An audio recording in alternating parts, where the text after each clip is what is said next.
my name is Richie and today I'll be sharing with you a review of The Female of the Species by Mindy Mcginnis. This is one of my favorite books I've read this year and I'm so excited to share my thoughts on it with you. This is a contemporary novel that deals heavily with very strong topics such as rape culture, feminism, and the female experience. I'd like to start out by giving some trigger warnings for this book. I think trigger warnings are very important, so if you are triggered by any of the following list of items, you might want to skip this read, but it does delve heavily into rape and rape culture. It does not show the act of rape, but the events that lead up to it and the ramifications of rape are definitely prevalent in the story. Also deals pretty heavily with violence. There's some pretty gruesome depiction of violence. And finally, there's definitely a trigger on this book for animal injury. Two of our main characters do work at an animal shelter, so they see the mistreatment of animals in many instances. Our third protagonist does work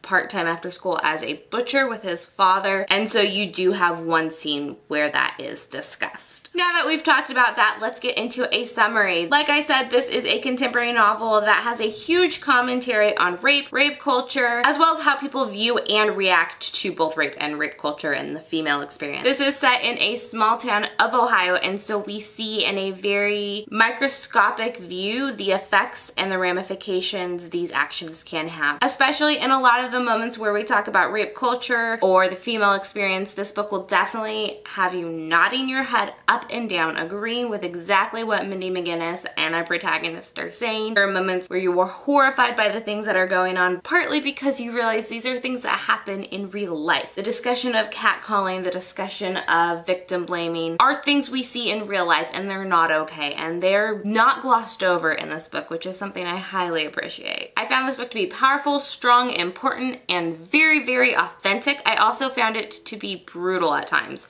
There was a huge list of trigger warnings in the beginning of this, and that is a big indication of what kind of book this is. It's hard to read, and because of that, I think it's so incredibly important to read. If you can read it, I highly recommend it. One of my favorite books I've ever read. I think it's so important. So let's talk a little bit more in detail about our characters. This book is told in 3 points of view. Our first perspective is PK. PK stands for Preacher's Kid, and as can be seen by her nickname, she is kind of encompassed in this shell of being the Preacher's Kid, and she's trying to break that mold. And by doing so, in a lot of instances, she's rebelling about that, going to a lot of parties. The important thing about PK's perspective is she is showing the perspective that a female can also be perpetuating girl on girl hate. She can be perpetuating rape culture in her own way. You read two of our main characters' perspectives at first, and you think, why are we reading these perspectives? I thought this was everything this book was supposed to be talking against, but it is very important to show not only where they came from for character growth, but the perspectives that other people are having and why they think that way. PK is dating this boy until another girl comes along and kind of snatches him up. She believes this girl stole her boyfriend,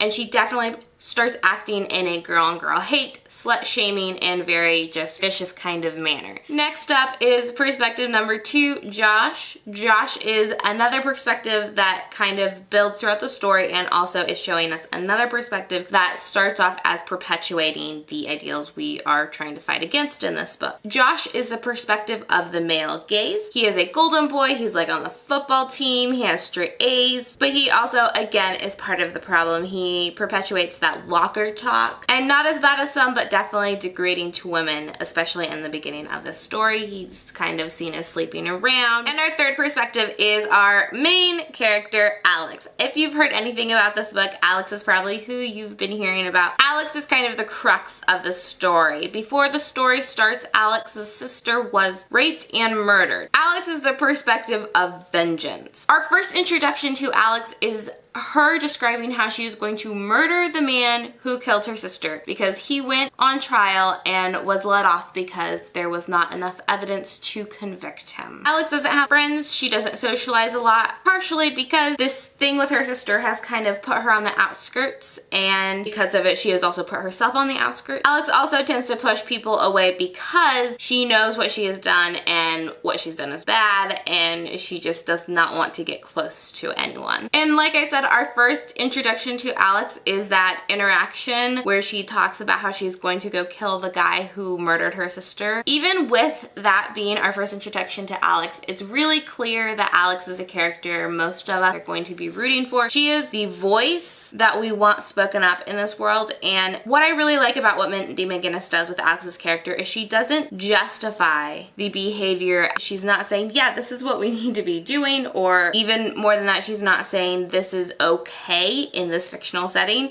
She definitely has a lot of gray areas. She's more using this character as an embodiment of all the women who get upset and rageful when these kinds of things happen, catcalling, or way worse, when it explodes beyond that, but don't do anything about it. Alex is that doing something about it, and there's good parts of that, and there's definitely way bad parts about that, and Mindy Mcginnis is exploring those within Alex's story. Alex is super sassy, and you also see throughout Alex's perspective her heart and how much she cares. Alex and PK first meet when they are both volunteering at an animal shelter, and you see Alex interact with animals and how kind she is and how much she loves and cares, and it's super interesting to see the contrast between how much she cares and how upset she gets, because her rage is rooted in caring about women and female and the issues that are presented in our society. So it's a very interesting contrast to see. Just wanted to touch on a few points that I think Mindy Mcginnis and this novel tackle incredibly well. In this novel, Mindy Mcginnis talks about how victims are scared to come forward, and how not only can that have ramifications for the victim, but for other people as well beyond that. She talks about victim blaming. I really like this walking the gray line of, do we like Alex, do we not? We root for her, and yet we know she has this